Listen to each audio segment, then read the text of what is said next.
The smell of smoke and iron hung thick in the royal kitchen.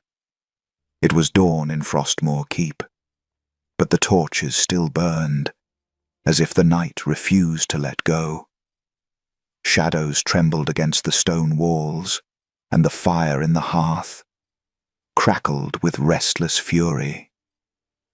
That was when King Darius Thornwell walked in, Alpha of the Northern Realms, conqueror of 7 clans, a man feared, even by his own council. He expected silence. He expected the kitchen servants to scatter at his approach. He did not expect the sight that greeted him, a girl curled on the floor beside the hearth, trembling so violently that the ladle she'd dropped still rolled in a slow circle. Her dress was torn at the shoulder, 3 deep claw marks slashed across her skin, still bleeding, staining the stone beneath her. Her hair, long, dark, braided with simple string, hid her face as she sobbed into her hands. His stepsister, Elara. Darius froze, mid-stride. Something cold and ancient tightened around his heart. Elara, he breathed, but the word barely left his throat.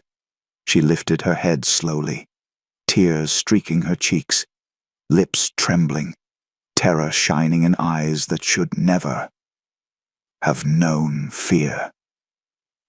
And behind her, towering in the firelight, stood a man, one of his own warriors, armor on, knuckles bloodied, expression blank, as if hurting her was nothing.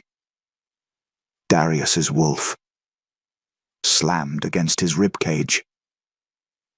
"What?" the Alpha King said, voice deadly quiet. "Did you do to her?" The warrior swallowed, his face drained of color. "Your Majesty, I was simply—" Silence. The word cut through the air like a blade. Darius moved. Not with the calculated precision of a king, but with the raw fury of an alpha protecting pack. 3 strides, that's all it took. His hand shot out, grabbed the warrior by the throat, lifted him clean off the ground. The man choked, clawed at Darius's grip, but the Alpha King's strength was absolute. "You dare!" Darius snarled, his voice dropping into a guttural growl. "Touch her!" Behind him, Elara gasped. "No, Darius, please, don't." Her voice was broken, desperate, and that shattered something inside him.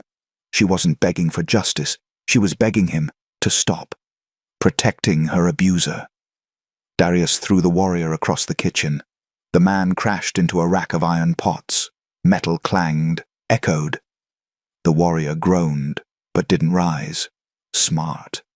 Darius turned back to Elara, knelt slowly, carefully, as if approaching a wounded animal. "Elara," he said softly. "Let me see." "I'm fine," she whispered, but her voice shook. Her hands trembled as she tried to pull the torn fabric back over her shoulder. "You're bleeding." "It's nothing. I dropped the pot. It startled him. It's my fault." "Stop." His voice was gentle now, but firm. He reached out, slowly, giving her time to pull away. She didn't. Carefully, so carefully, he peeled back the edge of her torn dress, and his breath stopped. The fresh wounds were bad enough. 3 parallel claw marks, deep, still bleeding, but beneath them, old scars, dozens of them, long, jagged, layered over each other like a road map of suffering. Not claw marks. These were different. Silver. His blood turned to ice. "Elara," he whispered. "How long?" She looked away. Tears spilling faster now. "It doesn't matter. It matters to me. Darius, please, if you make this a problem, they'll only—" "They?" His voice sharpened. "Who is they?" She shook her head, pressed her lips together, refusing to speak. Darius felt his wolf rising, felt the rage building like a storm in his chest. But he forced it down. For her. "I'm taking you to the healer," he said quietly. "No, I can't. The morning meal needs— Elara." He cupped her face gently, made her look at him. "You are not a servant. You are my sister. And you are bleeding." Her breath hitched, as if those words, those simple words, were the most shocking thing she'd heard all morning. He stood, slid one arm beneath her knees, the other behind her back. "Darius, no. I can walk. Please don't cause trouble." But he was already lifting her by carefully, gently. She weighed almost nothing. How had he never noticed? Behind them, the warrior groaned, tried to sit up. Darius turned his head, let his eyes flash gold. "If you move from that spot before I return," he said, voice cold as winter frost, "I will ensure you never walk again." The warrior froze. "Before we continue, please support us and hit the subscribe button and like. Motivates us. Create more powerful stories. Now, let's dive in." Darius carried Elara toward the door. Servants had gathered in the shadows, watching, whispering, eyes wide with shock. And something else. Fear. Not of him. Of being caught. They knew. They all knew. His jaw clenched. His wolf snarled beneath his skin. How long had this been happening? How long had his own people, in his own castle, been hurting her? Elara buried her face against his chest, still trembling, still apologizing. "I'm sorry," she whispered. "I'm so sorry." Darius looked down at her, at this girl who'd lived in his home for years, who'd been invisible, voiceless, broken. And he felt something crack open inside his chest. Not anger, grief, because he should have seen this. He should have protected her, but he'd been too busy playing king to notice the girl bleeding in his own kitchen. As dawn light broke through the narrow windows, Darius carried his stepsister through the silent halls of Frostmoor Keep. And for the first time in his reign, the kingdom's most feared Alpha King felt afraid, not of enemies, not of war, but of what else he had failed to see. The healer's chamber smelled of sage and lavender, a sharp contrast to the iron and smoke they'd left behind. Darius kicked the door open, didn't bother knocking, didn't care that dawn had barely broken, or that Maeve, the healer, was still in her nightclothes. "Your Majesty," she began. "Now," he said. The word left no room for debate. Maeve's eyes went to Elara in his arms, widened, then hardened with something that looked almost like recognition. She'd seen this before. The realization hit Darius like a punch to the gut. "Put her on the table," Maeve said quietly, already moving, already reaching for her supplies. Darius laid Elara down as gently as he could, but she still winced, still curled inward, trying to make herself smaller. "I'm sorry," Elara whispered again. "I'm so sorry for the trouble."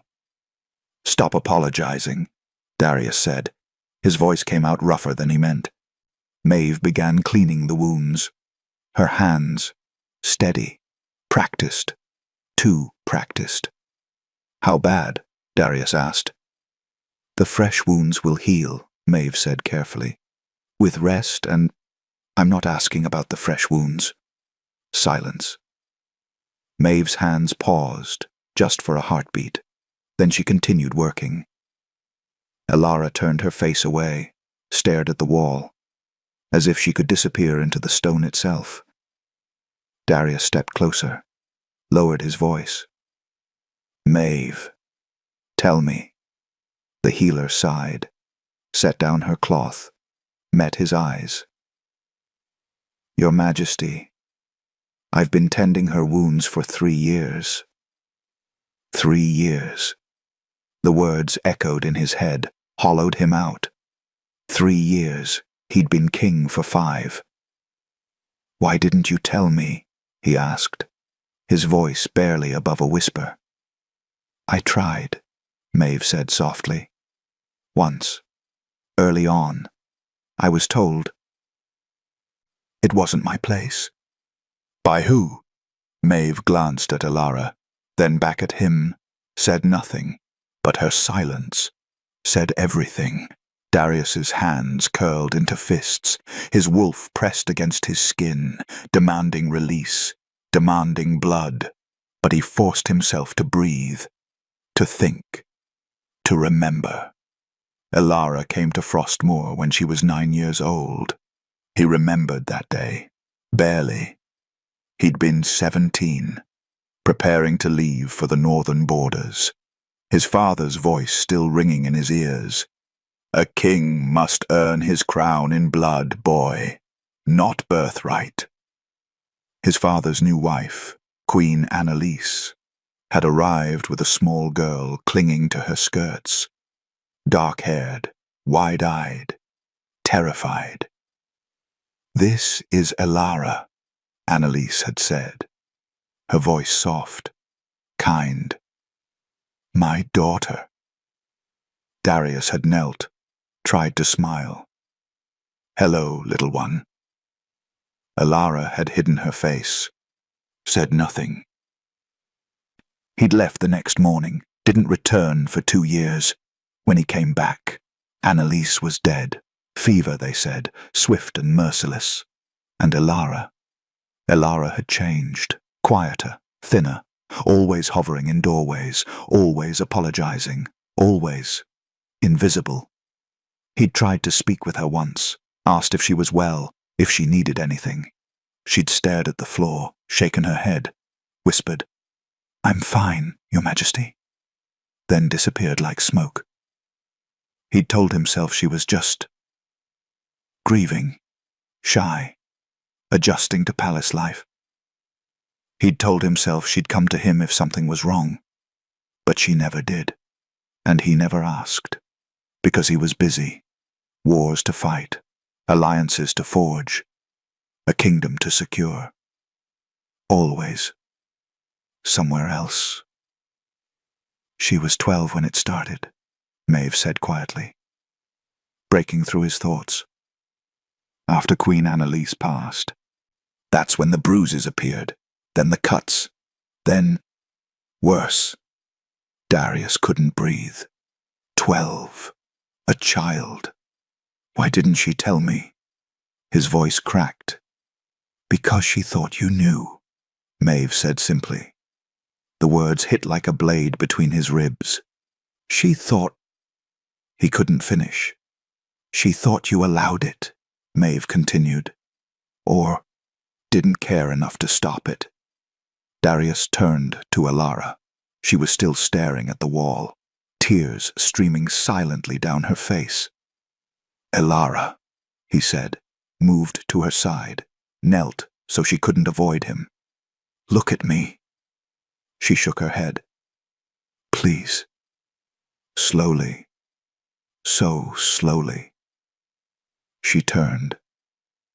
Her eyes were red, swollen, filled with a pain so deep it made him ache. Did you really think? he asked softly. That I knew. She bit her lip. Fresh tears spilled over. You're the king, she whispered. Everyone answers to you. If it was happening, and you never stopped it, I thought... She couldn't finish, but she didn't need to. Darius felt like he'd been gutted. Elara, I didn't know. I swear on my life. I didn't know. Then why didn't anyone tell you? Her voice broke. Why did no one help me? The question hung in the air, and Darius had no answer. Because she was right. The servants knew. Maeve knew. The guards knew. Even the kitchen staff who'd scattered this morning. They knew. Everyone knew. Except him. Because no one thought a kitchen servant, an unwanted stepsister, was worth bothering the king about. Or worse.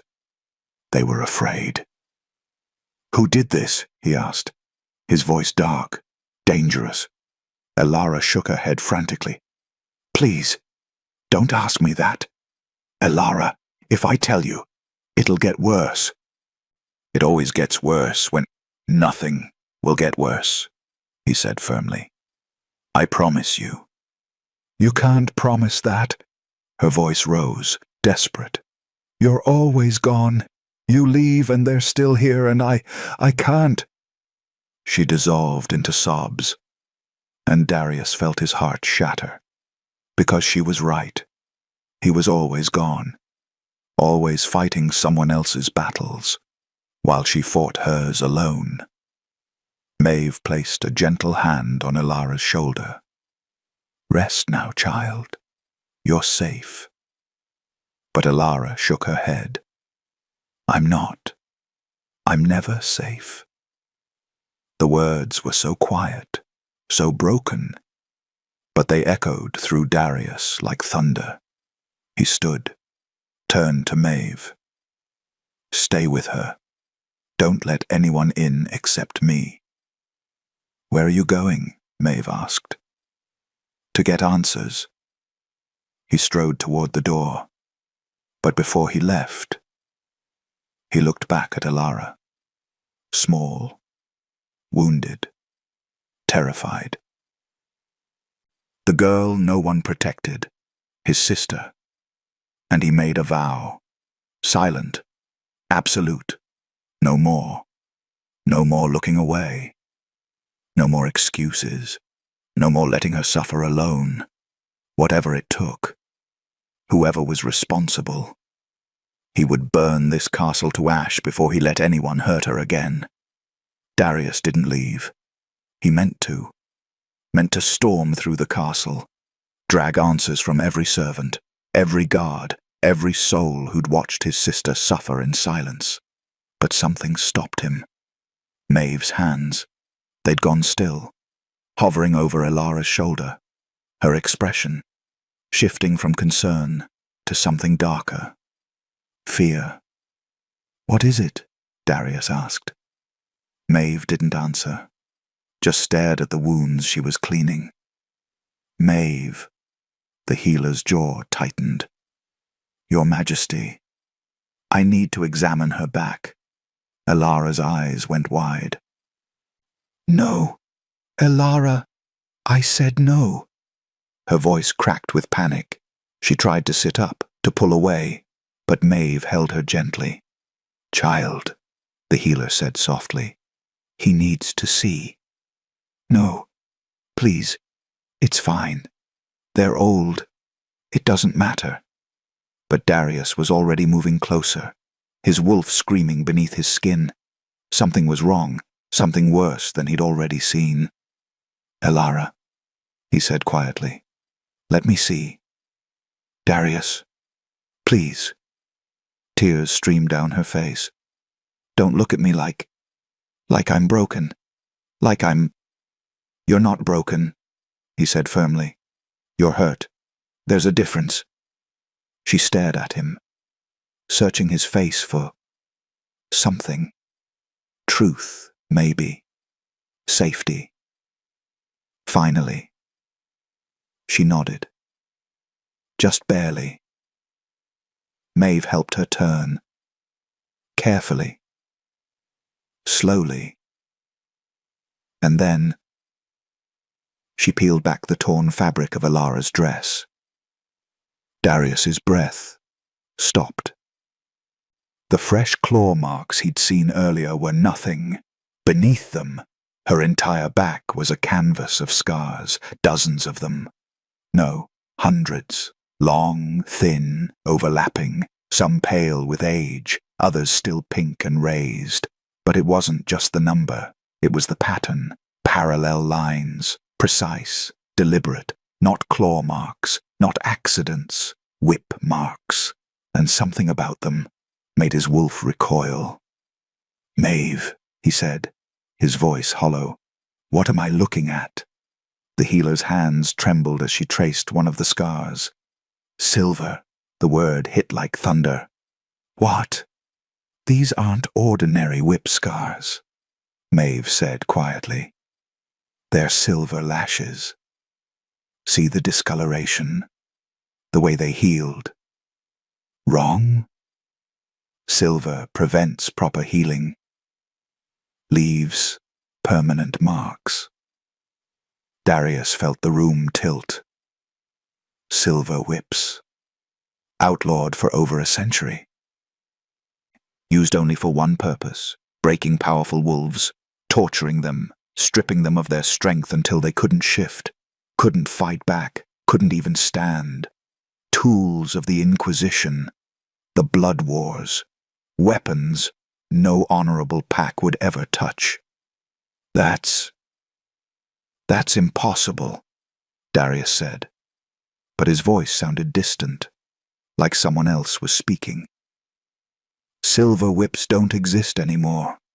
They were destroyed, banned under my grandfather's reign." "Apparently," Maeve said darkly, "someone kept one." Darius stared at Alara's back, at the evidence carved into her skin. Years of torture, systematic, calculated, cruel. This wasn't punishment for dropping a pot. This wasn't a warrior losing his temper. This was intentional. "How long?" he asked, his voice barely a whisper. "Based on the scarring." Maeve examined closer. "Years, since she was a child." Darius felt his knees weaken. He gripped the edge of the table, forced himself to stay upright. "Who would do this?" he asked. "Who in this castle would even have access to—" He stopped, because the answer was obvious. Silver whips weren't something a common guard could acquire, or hide, or use repeatedly without anyone noticing. This required authority, protection, power. Someone high-ranking, Maeve said quietly, reading his thoughts. Someone who could command silence, who could ensure no one spoke out. Darius's mind raced. His father's council, the Queen Regent, his own advisors, someone close to the throne, someone he trusted. His hands curled into fists, his claws extending, piercing his palms, drawing blood. But he barely felt it. "Alara," he said, his voice rough, dangerous.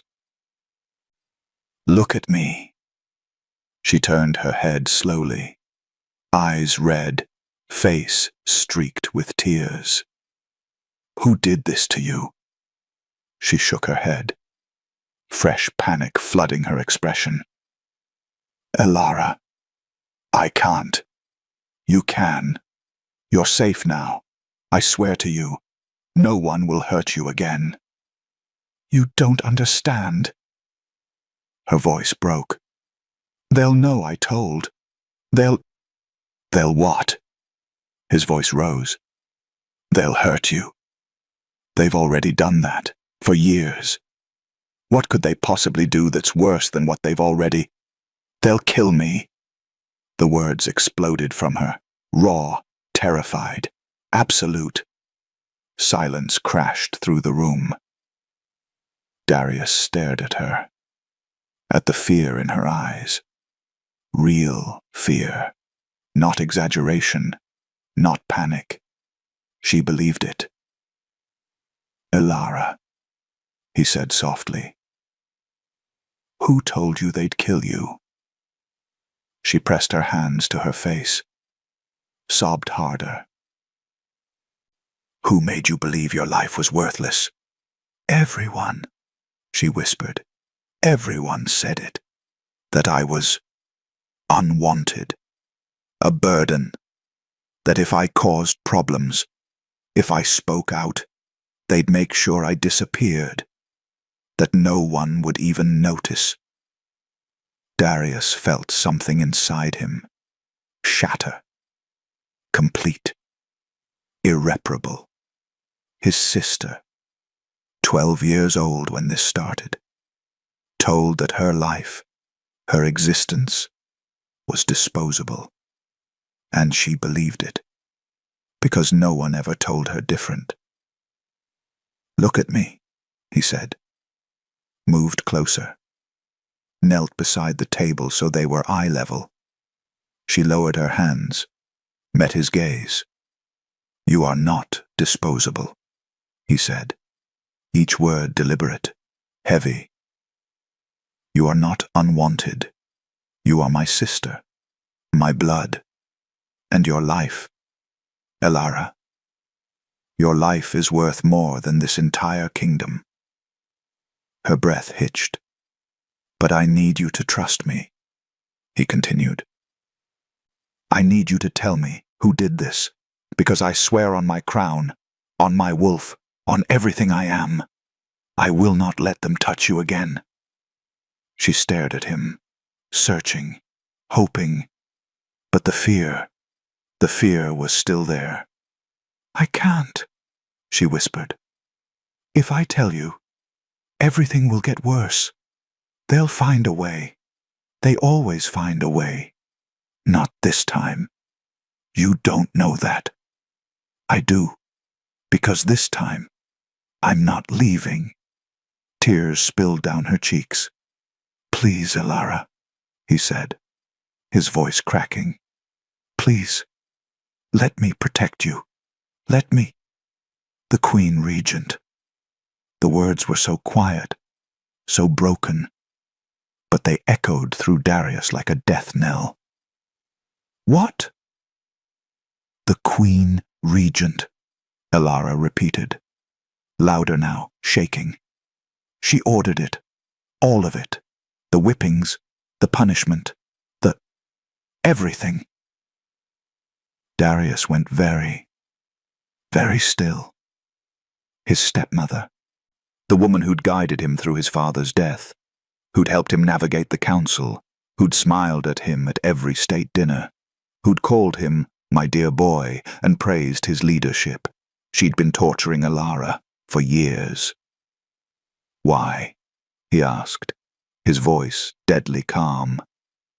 Elara looked away. "Because of what I am. What you... my bloodline," she whispered. "She said it was dangerous, that I needed to be controlled, broken, before I became a threat." Darius's wolf roared inside him. He stood, turned, paced. His mind screamed. His heart pounded. His claws extended fully. A threat.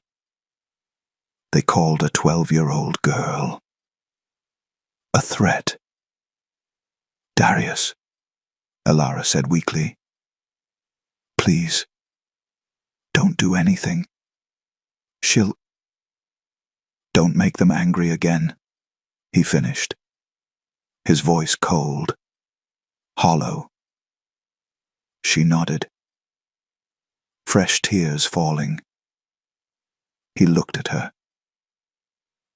at this girl who'd been tortured, broken, silenced, and he made a decision. "I'm going to make them very angry," he said quietly. "Darius, stay here. Maeve will keep you safe." He moved toward the door. "Where are you going?" Elara called after him, panic rising in her voice. He paused, looked back, and his eyes glowed gold. "To have a conversation," he said softly, "with the Queen Regent." Darius didn't confront the Queen Regent, not yet, because 2 hours after he left Elara in Maeve's care, a servant came running. "Your Majesty, the girl, she's burning up." He ran, didn't walk, didn't stride with royal composure. He ran, through corridors, past startled guards, up 3 flights of stairs, burst through the healer's chamber door like a man possessed, and found Elara, convulsing on the table.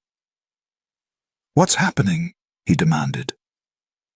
Maeve worked frantically, pressing cold cloths to Elara's forehead, pouring something bitter-smelling between her lips.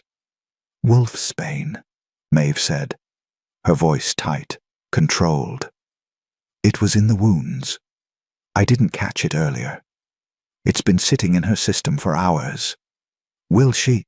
I don't know." The words hit like a blade. Darius crossed to the table, took Elara's hand. It was burning. Her skin, flushed and slick with sweat. Her breathing, rapid, shallow. And her eyes. They moved beneath her closed lids. Rapid, frantic. Like she was trapped in a nightmare she couldn't escape. "Elara," he said, squeezed her hand. "I'm here. You're safe. Just hold on." She didn't respond, just trembled, gasped, whimpered words he couldn't understand. "Forgive me. I'm sorry. Please, don't." Darius felt his heart crack, even unconscious, even burning with fever. She was still apologizing. "Maeve," he said, his voice rough. "Tell me what to do." "Stay with her," Maeve said. "Talk to her. Keep her grounded. The wolfsbane is attacking her system, but her wolf is fighting back. She needs to know. She's not alone." So he stayed, pulled a chair close, held her hand, and talked about nothing, about everything, about memories he barely had, of the day she arrived, of her mother's kindness, of the way Elara used to hide behind the kitchen door and watch him train in the courtyard. He hadn't known she did that, but one of the servants had mentioned it once, years ago. He'd forgotten. Now, he wished he'd paid attention. Hours passed. Maeve brought him food, water, insisted he eat. He refused. "Your Majesty, I'm not leaving her," he said, simply, firmly. Maeve didn't argue, just nodded, set the tray aside, and returned to mixing medicines. It was near midnight when Elara finally stirred. Her eyelids fluttered. Her breathing steadied. "Elara?" Darius leaned forward. "Can you hear me?" She made a small sound, somewhere between a whimper and a sigh. Then her eyes opened. Slowly, painfully, and Darius froze, because they weren't brown anymore. They glowed, soft, luminous, silver, like moonlight captured in glass. "Maeve," he breathed.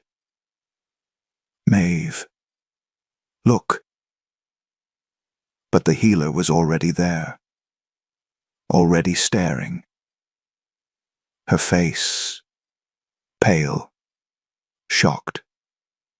"By the old gods," she whispered. The glow faded after a moment, Elara's eyes returning to their usual dark brown. But the damage was done. Darius had seen it. Maeve had seen it. And from the look on Elara's face, she knew exactly what it meant. "No," Elara whispered, her voice hoarse, broken. "No. No, no, no. Elara, you can't tell anyone." She tried to sit up, gasped in pain, fell back. "Please, Darius, you can't tell anyone what you saw." "What I saw?" He stared at her. "Elara, your eyes, I know." Tears spilled down her cheeks. "I know, but you have to forget it. You have to." "She's moon-marked," Maeve said quietly.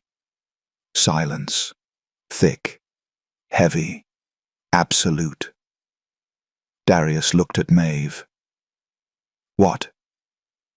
"Moon-marked," the healer repeated, her voice filled with something close to reverence. "A bloodline that hasn't been seen in decades, maybe longer." Darius shook his head.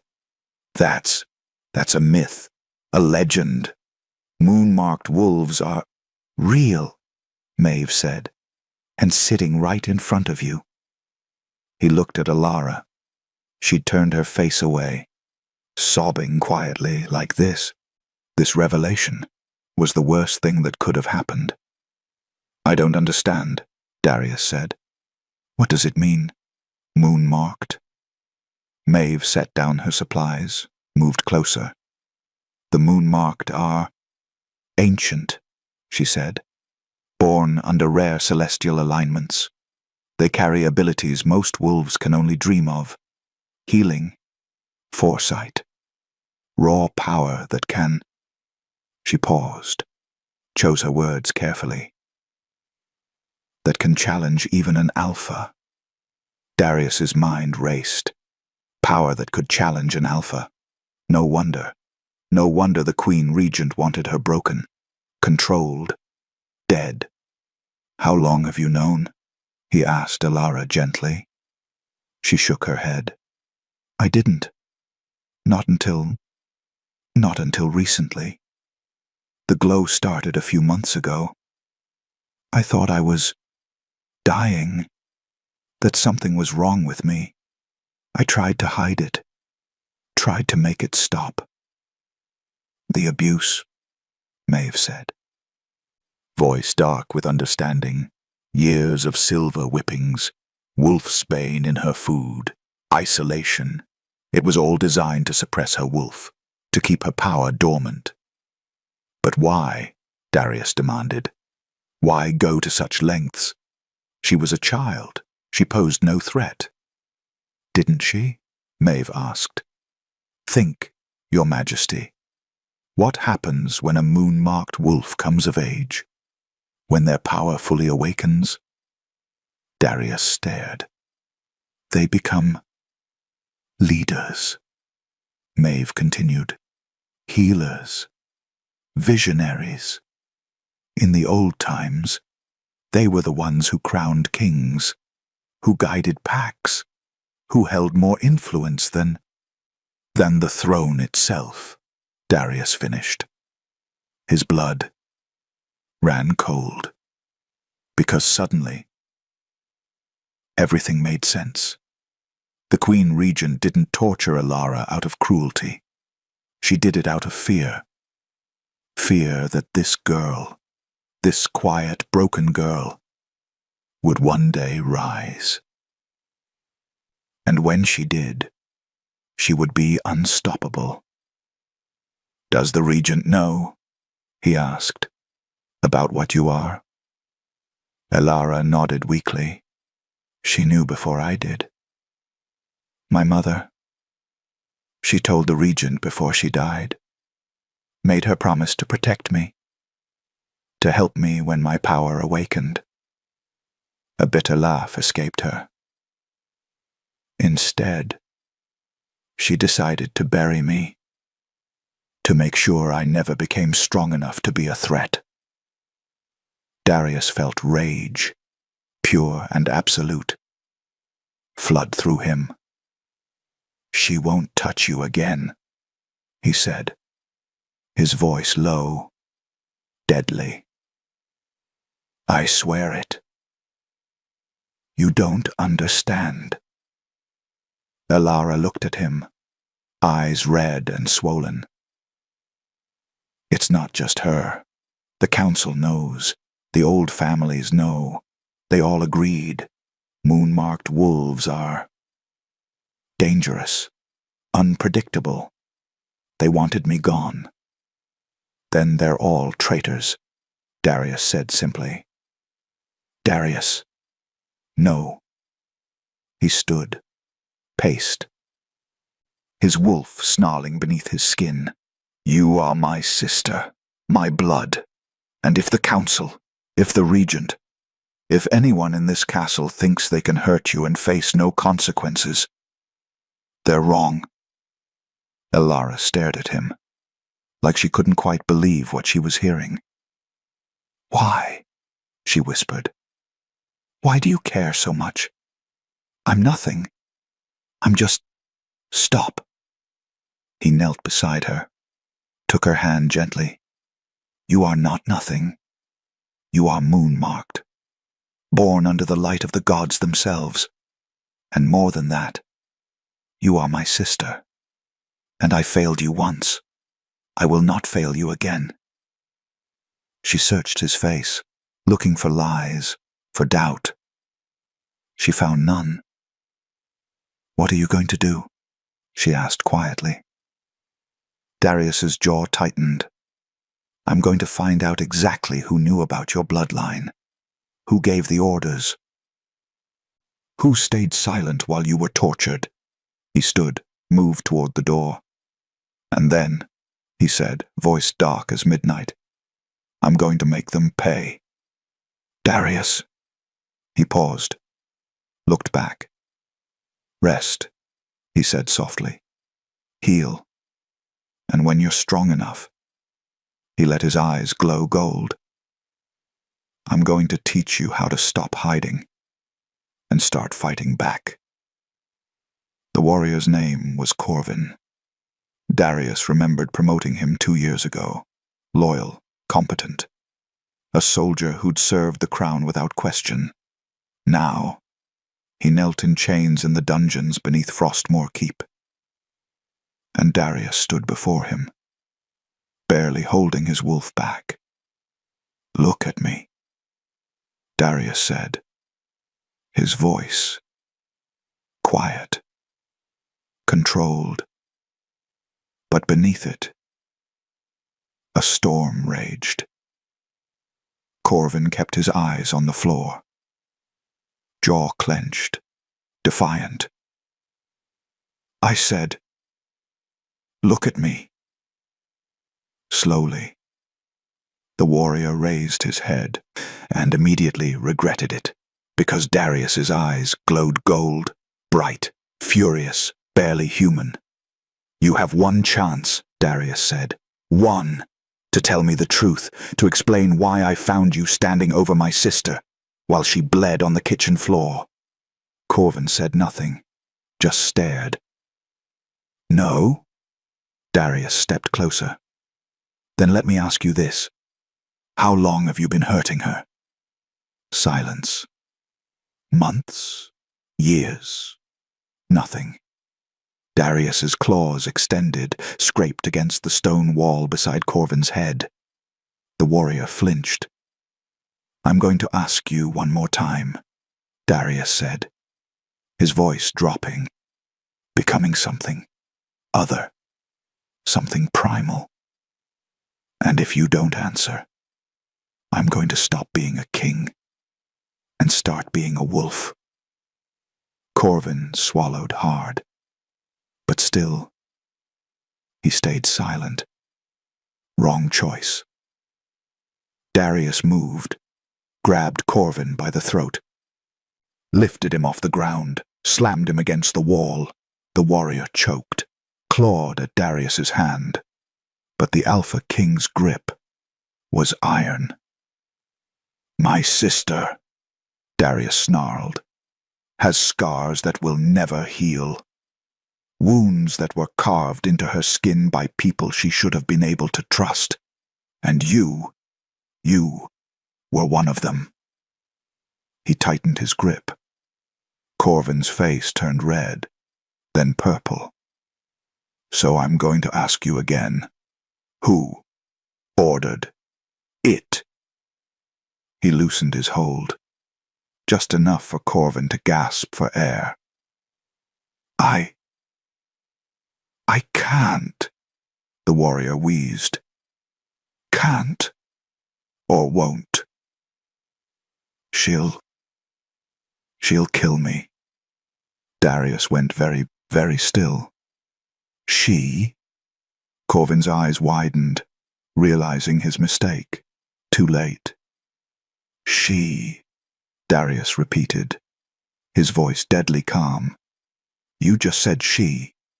So tell me, Corvin, which she are you so afraid of that you'd rather face me than name her?" The warrior trembled, shook his head frantically. "Please, Your Majesty, you don't understand. If I tell you, she'll what?" Darius roared, his voice echoing through the dungeon. "She'll hurt you. Good. Because right now, the only thing keeping you alive is the information in your head, so start talking." Corvin broke, like a dam shattering under pressure. "The Queen Regent," he gasped. "It was her, all of it. Every order, every punishment, every—" Darius dropped him. The warrior collapsed to the floor, coughing, gasping, but Darius barely noticed, because his world had just tilted sideways. The Queen Regent, his stepmother, the woman who'd held his hand at his father's funeral, who'd whispered reassurances when he doubted himself, who'd guided him through the treacherous early years of his reign. She'd been torturing Alara. "Explain," Darius said, his voice hollow. Empty. Corvin looked up, face pale, terrified. She said the girl was dangerous, that her bloodline, moon-marked, couldn't be allowed to rise, that if she came into her power, she'd challenge your rule, undermine the throne, destroy everything your father built. So she decided to destroy her instead, Darius said flatly. Corvin nodded. She said it was for the good of the kingdom, that we were protecting you, protecting the realm. A bitter laugh escaped Darius. Protecting me by torturing a child. She was 12 when it started, Corvin whispered. Right after Queen Annalise died. The regent said that with the mother gone, there was no one left to shield the girl. That it was time to ensure she never became a threat. Darius felt sick. His father had died when Alara was 12, which meant the moment no one was left to protect her, the moment Darius left to secure the borders, that's when it began. How many? He asked, voice rough. What? How many people knew? How many followed her orders? Corvin hesitated. Answer me. Most of the guard, Corvin admitted. The senior staff, some of the council, anyone who had access to her. We all had orders. Keep her weak. Keep her isolated. Make sure she never told you. And if she did, we were told to make it worse. To remind her that speaking out would only bring more pain. Darius closed his eyes. Every servant who'd looked away, every guard who'd turned a blind eye, Every council member who'd sat across from him at meetings, knowing, they all knew, and none of them told him. "Why?" he asked, opening his eyes. "Why did you do it? You're a soldier. You took an oath to protect the innocent, to serve with honor." "I was following orders," Corvin said weakly. "That's not good enough. She's the Queen Regent. She had the authority. If I'd refused, if any of us had refused, we'd have been branded traitors. Executed. Our families. So you chose to torture a child instead," Darius said, his voice cold, final. "To save yourselves." Corvin looked away, shame finally creeping into his expression. "I'm sorry," he whispered. "Sorry." Darius laughed, but there was no humor in it. "You're sorry. Tell me, Corvin. Did Elara get apologies? When you hurt her? When you held her down while others whipped her? Did you tell her you were sorry then?" The warrior said nothing. "No," Darius answered for him. "You didn't, because you weren't sorry. You were just following orders."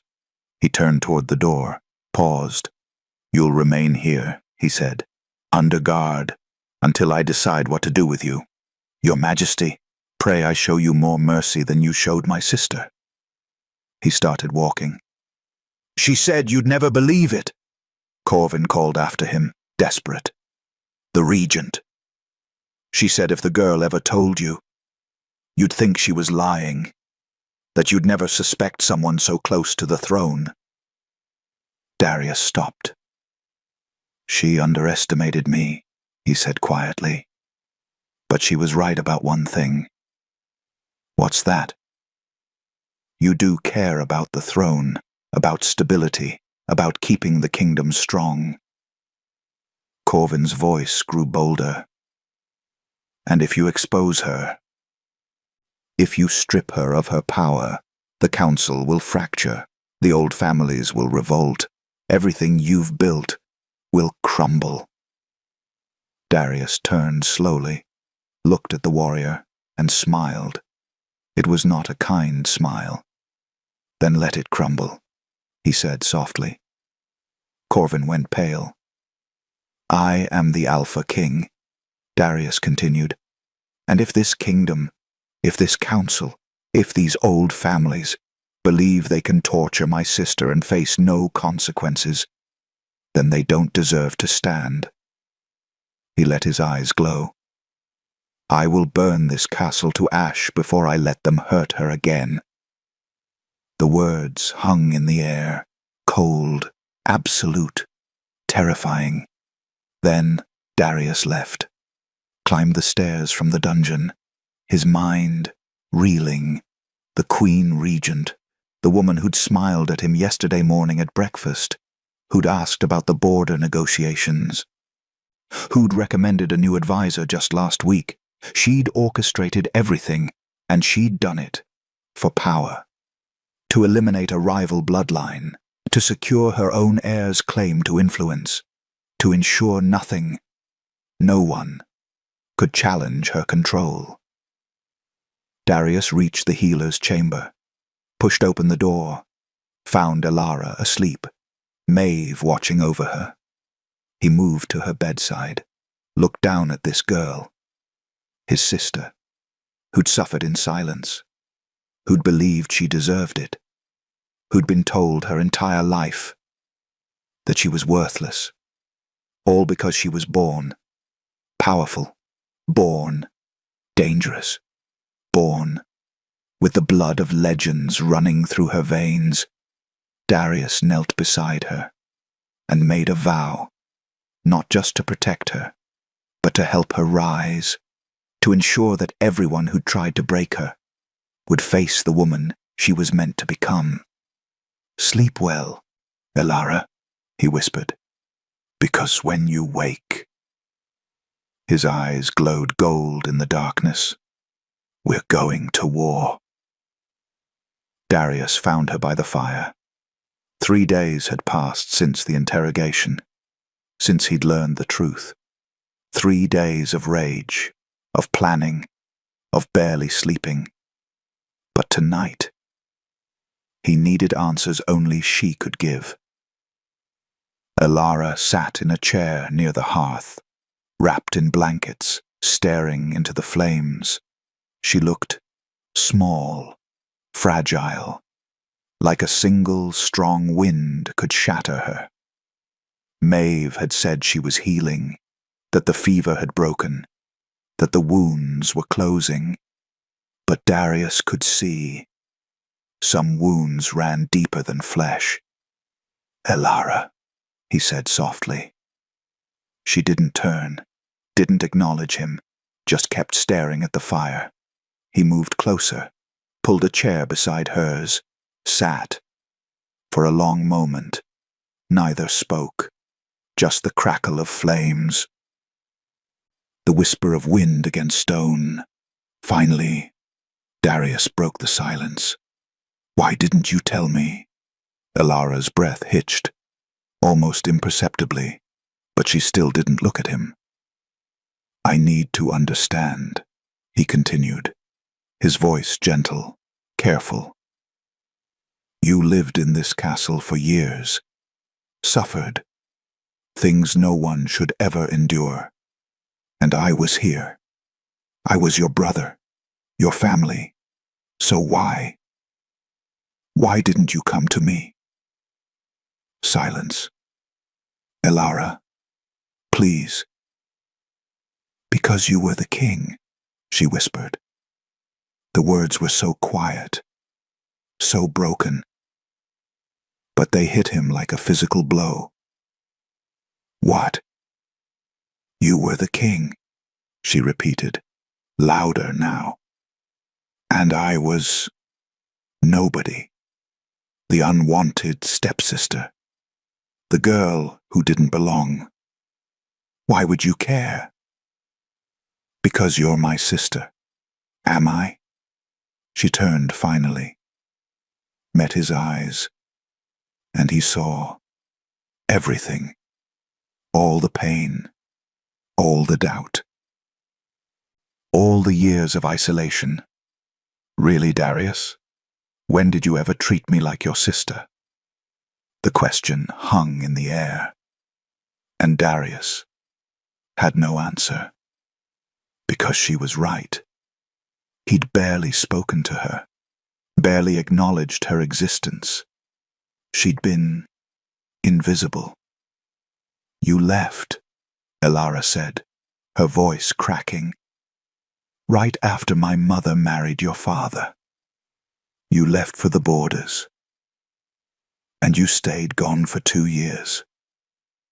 When you came back, my mother was dead. And you looked at me like you didn't know who I was." "I didn't. I know." A bitter laugh escaped her. "I was just the quiet girl in the corner, the one who cleaned your chambers, who served your meals, who you passed in the hallways without a second glance. Each word was a knife." "Elara, so no," she said. "I didn't tell you because I didn't think you'd care. I thought maybe you already knew, that maybe you'd agreed to it." Darius felt his heart stop. "You thought that I allowed? What else was I supposed to think?" Tears spilled down her cheeks. "You were the king, the alpha. Everyone answered to you. If they were hurting me, and you never stopped it. I thought it was because you didn't want to, because I wasn't worth protecting." "Elara, no. And even if you didn't know," she wiped her eyes roughly, "even if I'd tried to tell you, who would believe me? A servant girl accusing the Queen Regent? Accusing your advisors, your guards? I'd have been called a liar, attention-seeking, ungrateful. I would have believed you. Would you?" She looked at him, really looked at him. Honestly, Darius, if I'd come to you 3 months ago, 6 months ago, a year ago, would you have believed me? Or would you have thought I was trying to cause trouble, trying to disrupt the kingdom? He wanted to say yes, wanted to promise that he would have listened, would have investigated, would have protected her. But the truth was, he didn't know, because he'd barely known her, barely seen her. I was afraid, Elara whispered. Every single day. I was terrified, not just of the pain, but of being cast out, of being sent away. Because at least here, at least in the castle, I had a roof over my head, food, a place to sleep. If I spoke out, if I caused problems, I thought they'd throw me into the streets. Or worse. Worse? They told me. Her voice broke. They told me that if I ever told you, they'd make sure I disappeared. That no one would even notice. That I'd just be gone, and you'd move on, and forget I ever existed. Darius felt something inside him shatter completely. And I believed them, Elara continued, sobbing now. Because why wouldn't I? You barely looked at me, barely spoke to me. I was nothing, just a burden, a mistake, someone who shouldn't have been here in the first place. Stop. His voice cracked. Elara, stop. It's true. It's not. He moved from his chair, knelt in front of her, took her hands. It's not true. You were never a burden, never a mistake. You were my sister. You are my sister. And the fact that I didn't see you, didn't protect you, that's on me, not you. She shook her head. You had a kingdom to run, wars to fight. You couldn't. I could have, he said firmly. I should have. There's no excuse, no justification. I was so focused on being king, on proving myself, on living up to my father's legacy, that I forgot the most important thing. What? Family. His voice trembled. You were here, in my home, my blood, and I left you alone. I let you become invisible. I let them hurt you, and I will carry that guilt for the rest of my life. Elara stared at him, tears streaming down her face. But I'm here now, Darius continued, and I swear to you, on my crown, on my wolf, on everything I am, I will never let anyone hurt you again. Not the regent, not the council, not anyone. What if they try? Then they'll face me. His eyes glowed gold, and I promise you, they will lose. She searched his face, looking for lies, for empty promises. Why? She whispered. Why do you care now? What changed? I saw you, he said simply. Really saw you. For the first time. And I realized I've been blind. Blind to your suffering. Blind to your strength.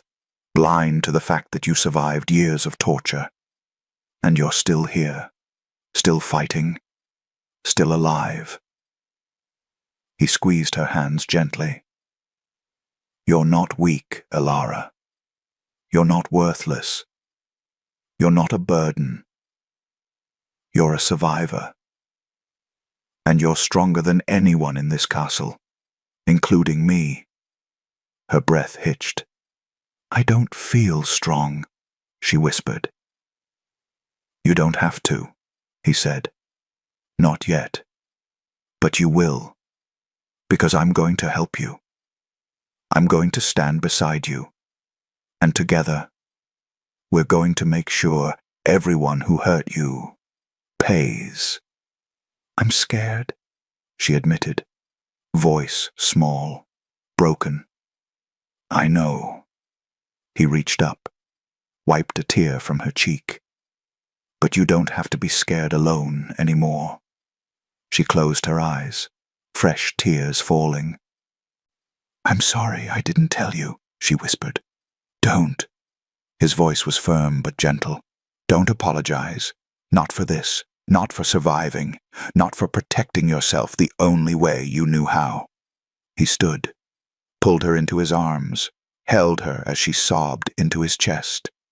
And for the first time, she didn't pull away, didn't stiffen, didn't try to make herself smaller. She just held on, like she'd been waiting years for someone to catch her. When her sobs finally quieted, Darius pulled back, looked at her. From now on, he said, voice trembling with emotion, I see you. Elara looked up at him, eyes red, face streaked with tears. But something in her expression had shifted. Hope, small, fragile, uncertain, but there. I see you, Elara, he repeated, and I'm never looking away again. She nodded, unable to speak, but she didn't have to, because for the first time in her life, she believed him. The door to Elara's chamber burst open. No knock, no warning, just the sudden crash of wood against stone. Elara jerked upright in her chair, eyes wide, terrified, because standing in the doorway, flanked by 6 armed guards, was the Queen Regent, Lady Morgana Thornwell, elegant, poised, dressed in deep crimson silk that made her look like she'd bathed in blood. Her expression, cold, controlled, but her eyes burned with fury. So, she said, her voice sharp as a blade. The little mouse finally found her voice. Elara tried to stand, but her legs wouldn't hold her. She collapsed back into the chair, trembling. Your Grace, she whispered. I didn't. Didn't what? Morgana stepped into the room, slow, deliberate, like a predator circling wounded prey. Didn't run crying to the king, didn't fill his head with lies and delusions. They weren't lies. Silence. The word cracked through the air. Elara flinched, shrank back, and Morgana smiled. Look at you, she said, voice dripping with contempt. Still cowering, still weak. After everything I did to teach you your place, you learned nothing. Please. Elara's voice broke. Please, just leave me alone. Leave you alone? Morgana laughed. Cold, cruel. Oh, child, if only you'd left well enough alone. If only you'd kept your mouth shut like I taught you. She moved closer, loomed over Elara. But no. You had to go and play the victim. Had to make yourself important. Had to convince my stepson that you are worth his attention. I didn't. You are a liar. Morgana's voice rose, echoing through the chamber. A manipulative, attention-seeking, dangerous little liar. Elara shook her head, tears spilling down her cheeks. I'm not. I didn't lie. You just what? Morgana grabbed Elara's chin, forced her to look up. You just thought you could disrupt everything I've built, undermine my authority, turn the king against me. Her grip tightened. You are nothing, a curse, a mistake. Your mother should have drowned you the day you were born. Alara gasped, tried to pull away, but Morgana held firm. "You don't belong here," she hissed. "You never did, and it's time, past time, that you remembered that." She released Alara, turned to the guards. "Take her." The guards hesitated, just for a moment, but it was enough. "I said take her," Morgana commanded. "She has spread lies about the crown, attempted to sow discord. She will be disciplined accordingly." "No," Alara whispered. "No, please. Not again." The guards moved forward, reached for her. And then, "Touch her, and I'll send your entire bloodline to ash." The voice came from the shadows, low, deadly, absolute. Everyone froze. Darius stepped into the firelight. He'd been there the whole time, waiting, watching, letting Morgana reveal herself. His eyes glowed gold, bright, burning, and the air around him crackled with raw power. "Darius," Morgana said, her voice shifting, becoming softer, almost gentle. "My dear boy, I'm so glad you're here. This girl, she's been filling your head with lies, poisoning you against—" "Stop talking." Morgana's mouth snapped shut. Darius moved forward, slow, controlled. But his wolf was barely contained. "You have," he said quietly, 3 seconds to leave this room, before I forget that you're family. Before I forget that you once guided me. Before I forget everything except the fact that you tortured my sister." Morgana's face paled, but she lifted her chin, defiant. "She is not your sister," she spat. "She's a stray, a burden, an unwanted relic of your father's foolish second marriage." 2 seconds. "Darius, listen to me. 1. She's moon-marked," Morgana screamed, the mask finally cracking. "Don't you understand? She's dangerous. Her bloodline has toppled kingdoms, destroyed dynasties. If she comes into her full power, she'll be unstoppable. She'll challenge you, undermine you. Everything you've built, everything your father built, will crumble." Silence. Heavy. Thick. Suffocating. Darius stared at her, and then he smiled. It was not a kind smile. "I know," he said simply. Morgana blinked. You know? "I know she's moon-marked. I know her power. I know what she's capable of." He stepped closer. "And I don't care." "You don't?" Morgana shook her head, disbelief written across her face. "You're not thinking clearly. She's manipulated you, twisted your judgment. You must see—" "What I see," Darius interrupted, "is a woman who tortured a child for years, who used fear and pain to break someone who couldn't fight back, who orchestrated a conspiracy within my own castle, and believed she'd never face consequences."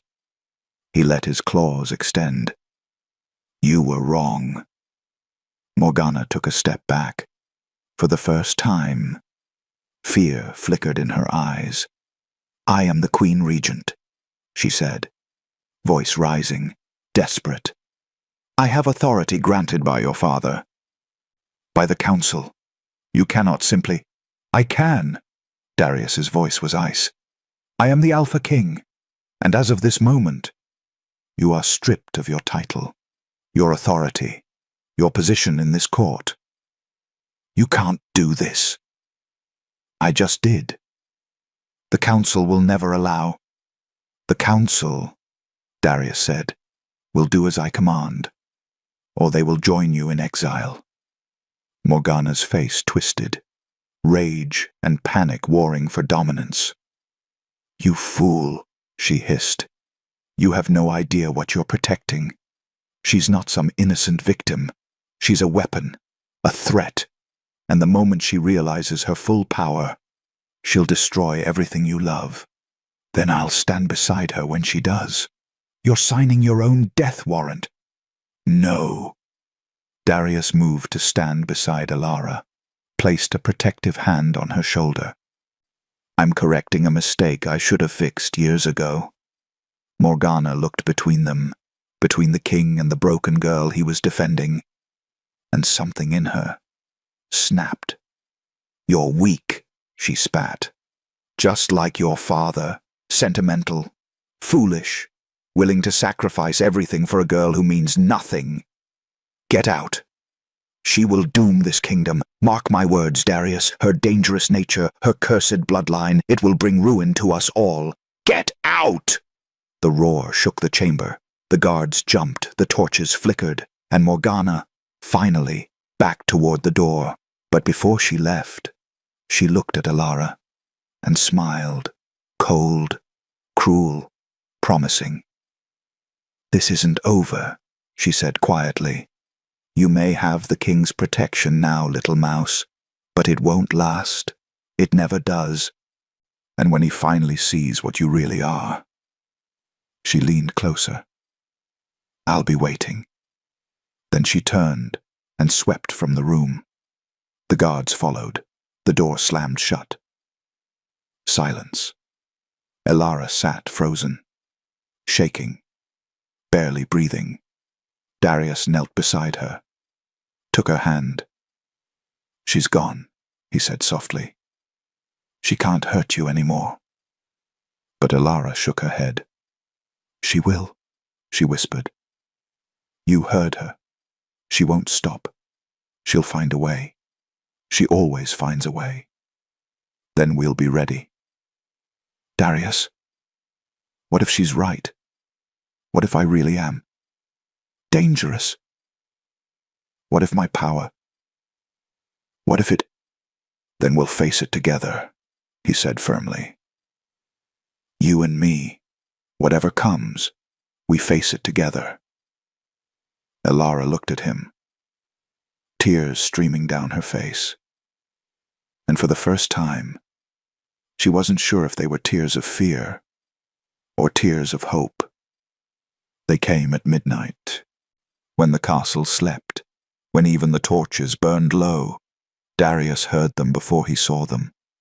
The scrape of boots on stone, the whisper of drawn steel, the careful, too careful, footsteps approaching Alara's chamber. He'd been sitting watch outside her door, refusing to leave, refusing to trust anyone else with her safety.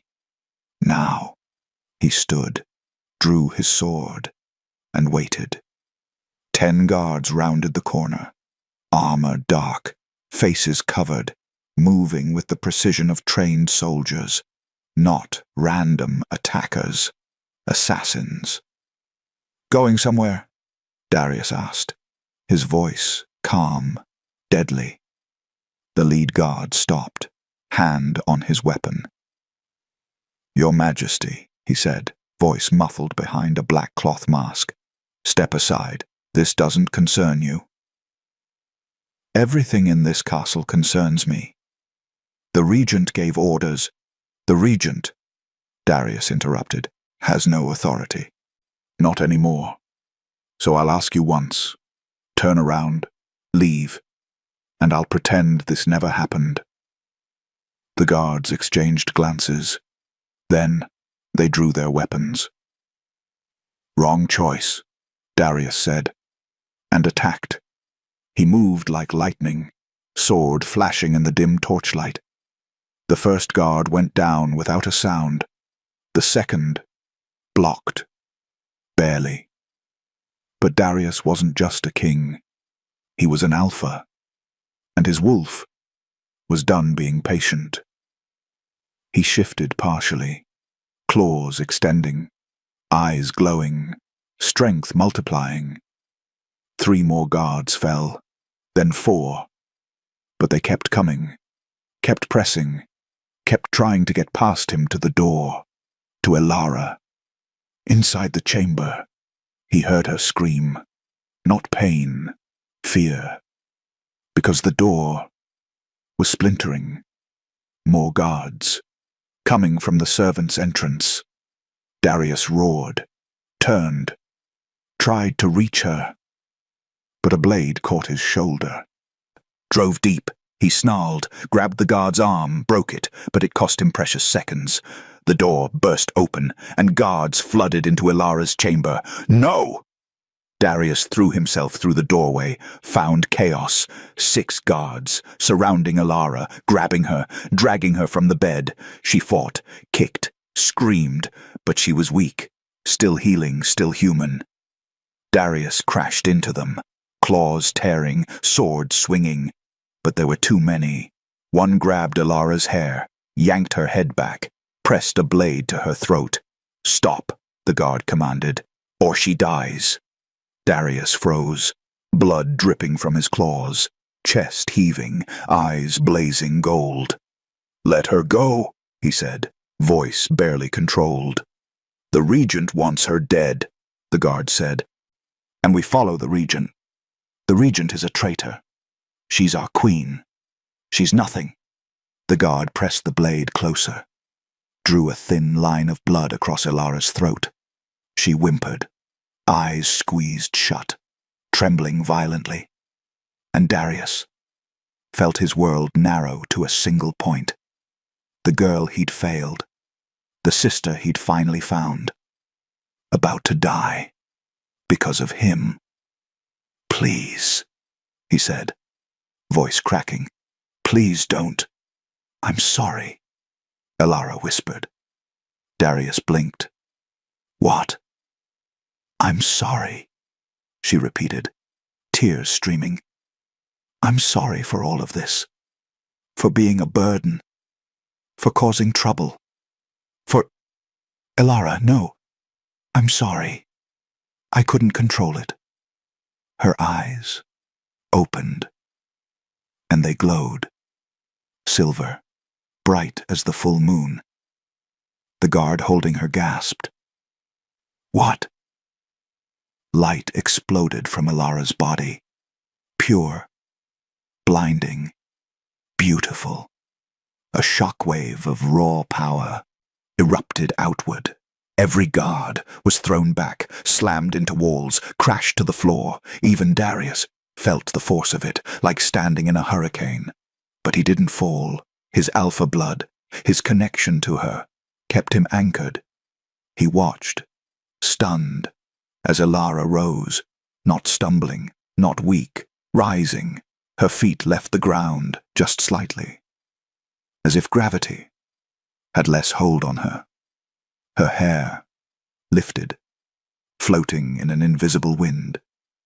Her skin glowed with silver light, soft, radiant, like she'd swallowed the moon itself. And her eyes burned like stars. Ancient markings appeared on her skin, swirling patterns of light, running down her arms, across her shoulders, shimmering with power older than kingdoms. "Elara," Darius breathed. She turned to him, slowly, and for a moment, he wasn't sure she recognized him.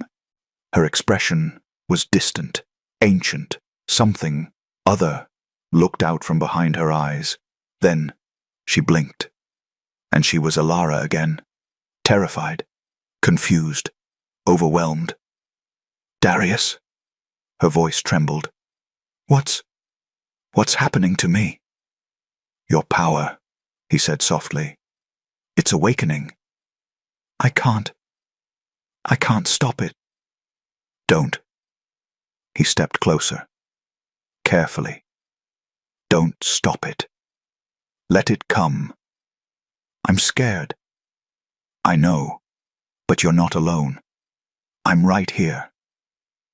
She looked at him, really looked at him, and something in her expression shifted. Trust. She closed her eyes, took a breath, and let go. The light intensified, filled the chamber, spilled into the hallway. Darius felt it wash over him. Warm, powerful, but not painful. Healing. The wound on his shoulder, closed, sealed as if it had never been. Around them, the fallen guards groaned, stirred, but they didn't attack. They stared, mouths open, eyes wide, at the girl they'd tried to kill, the girl who now glowed like a goddess.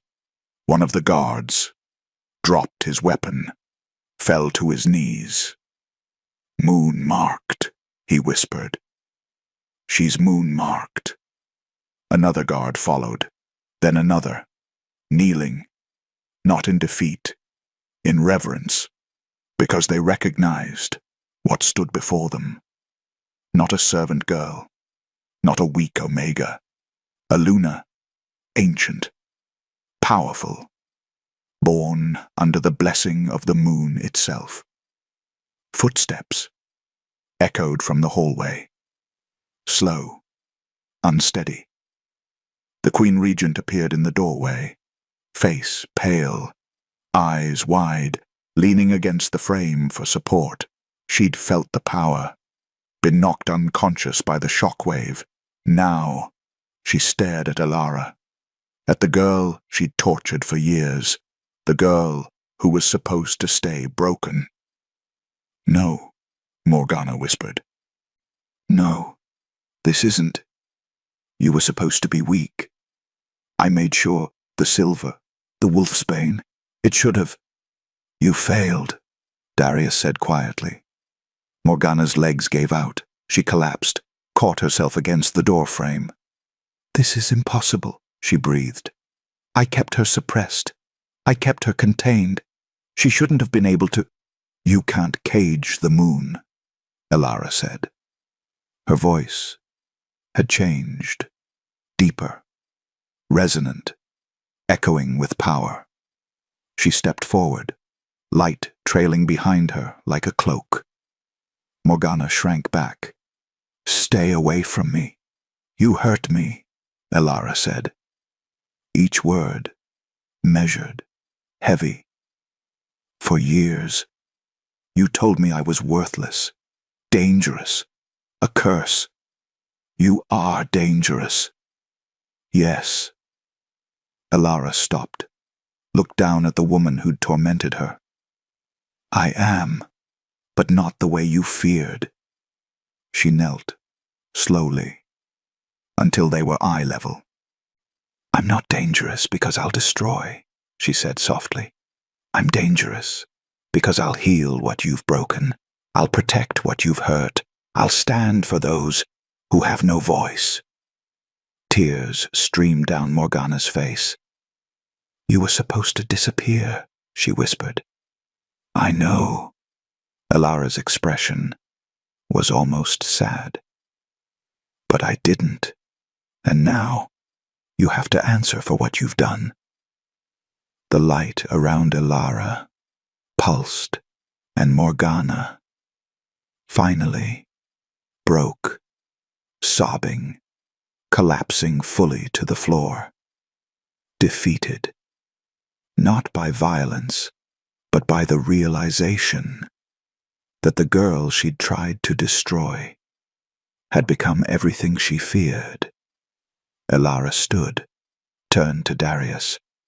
The light around her began to fade, slowly, gently, until she was just a girl again, exhausted, shaking, but alive and powerful. Darius moved to her side, caught her as her knees buckled. "I've got you," he murmured. She looked up at him, eyes returning to their normal brown. What just happened?" "You," he said softly. Just became exactly who you were meant to be. Around them, the guards remained kneeling. The regent lay defeated. And dawn began to break through the windows, washing everything in silver light. The great hall had never been so silent. Every member of the council sat in their seats, stiff, nervous, eyes darting between the throne and the woman kneeling before it, the Queen Regent, no longer dressed in silk and jewels, now in simple grey cloth, hands bound, head bowed, stripped of everything, title, authority, dignity. Darius sat on the throne, crown resting heavy on his head, expression carved from stone. But inside, his wolf still snarled, still demanded blood. He forced it down. This had to be done properly, publicly, so everyone would know what happened to those who hurt his family. Morgana Thornwell, he said, his voice echoing through the hall. You stand accused of conspiracy, torture, attempted murder, treason against the crown. Morgana said nothing, just stared at the floor. For years, Darius continued, you orchestrated the systematic abuse of a child under my protection. You used silver whips, wolfsbane, fear. You commanded guards, servants, and advisors to participate. And when your crimes were discovered, you attempted to have her killed.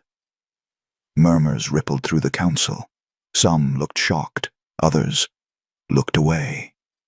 They knew, maybe not the details, but they'd known something was wrong, and said nothing. Do you deny these charges? Darius asked. Slowly. Morgana lifted her head.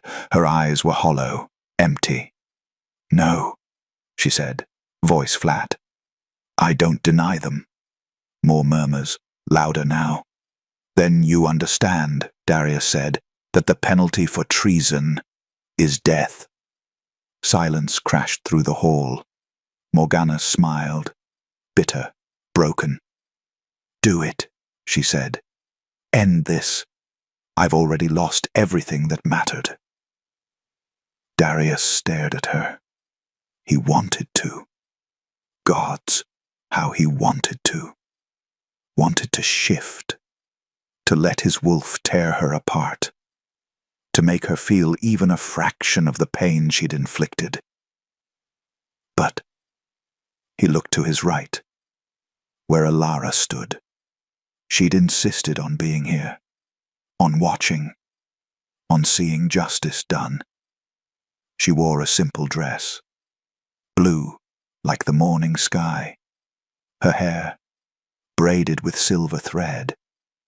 She looked small still, fragile, but her eyes were clear, steady, strong. She met his gaze and shook her head, just slightly. No, not like this. Darius took a breath, turned back to Morgana. Death, he said slowly, is too easy, too quick. You don't get to escape what you've done. Morgana blinked, confusion flickering across her face. You will be stripped of your titles, Darius continued, stripped of your lands, your wealth, your position in society. You will be exiled to the northern wastes, alone, with nothing but the clothes on your back. And you will live, knowing that the girl you tried to break became everything you feared. Morgana's face crumpled. No, she whispered. Please. Death would be mercy. Then it's fortunate, Darius said coldly, that I'm not feeling merciful. He gestured to the guards. They moved forward, lifted Morgana to her feet. She didn't fight, didn't resist, just stared at Elara as they dragged her toward the door. "You'll regret this," she said, voice cracking. "When her power consumes her, when she loses control, you'll remember my warning." "And you," Elara said quietly, "will remember what it feels like to be powerless." Morgana flinched, as if the words hurt more than any blade could. Then she was gone, dragged from the hall, from the castle, from Frostmoor, never to return. The doors closed, and Darius stood. "Let this be known," he said, his voice carrying to every corner of the hall. "Any who knew of these crimes, any who participated, any who stayed silent, you have one chance. One. To confess. To seek forgiveness. To make amends." He let his eyes glow gold. "Because if I discover you hid this from me, if I find you complicit, you will join the Regent in exile, or worse." Silence, heavy, terrified. Then, one by one, members of the council stood, heads bowed, voices trembling, confessing, apologizing, begging for mercy. Darius listened to all of them, and when they finished, he looked at Elara. "The decision," he said, "is not mine alone. Elara, what would you have me do?" Every eye turned to her. She stood, small, but unbroken, in front of the most powerful people in the kingdom, people who'd ignored her, hurt her, dismissed her, now waiting for her judgment. She took a breath. "They were afraid," she said softly. "Afraid of the Regent, afraid of losing their positions, their families. I understand that." Murmurs of relief. "But," she continued, voice growing stronger, "understanding is not forgiveness. Not yet. They will work to earn it. They will help rebuild what was broken. They will ensure that no one else suffers as I did." She looked at Darius. "And if they fail, then they answer to you." Darius smiled, small, proud. "So be it," he said. He turned to the council. "You heard her. Consider this your chance. Don't waste it." Then he stepped down from the throne, moved to Elara's side. "Come," he said gently. "You've been strong enough for one day." She nodded. Let him lead her from the hall. They found themselves on the castle battlements. Dawn was breaking, painting the sky in shades of gold and pink. The wind was cool, gentle, carrying the scent of pine and snow. Elara leaned against the stone wall, closed her eyes, let the breeze wash over her. "How do you feel?" Darius asked. She was quiet for a long moment. "Strange," she finally said. Like I'm waking up from a nightmare, but I'm not sure the nightmare is really over." "It is," he said firmly. "I promise you, it's over." "Is it?" She looked at him. "The Regent is gone. But what about me? What about what I am? What I can do? People are afraid, Darius. I saw it in their eyes. They don't see a princess. They see a threat." Then we'll show them different. How? By proving them wrong. He moved beside her, looked out over the kingdom. By showing them that your power isn't something to fear, it's something to hope for, something that will protect them, heal them, guide them. She shook her head. I don't know if I can do that. I don't even know how to control it. Last night, I could have hurt you. I could have, but you didn't. By luck. By choice, he corrected. Your power awakened to protect, not destroy. That tells me everything I need to know about who you are. Tears welled in her eyes. Why are you trying so hard? Why do you care so much? I'm just a girl you barely knew, a burden you never asked for. Darius turned to face her, took her hands gently.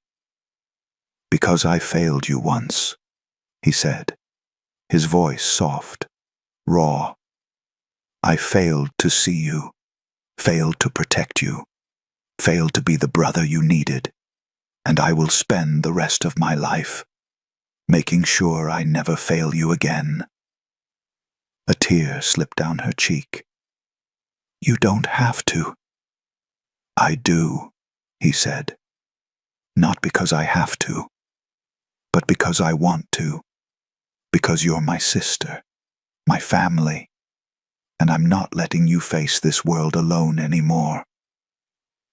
She stared at him, searching for doubt, for lies. Found none. What happens now? She whispered. Now, he said, we rebuild. Together.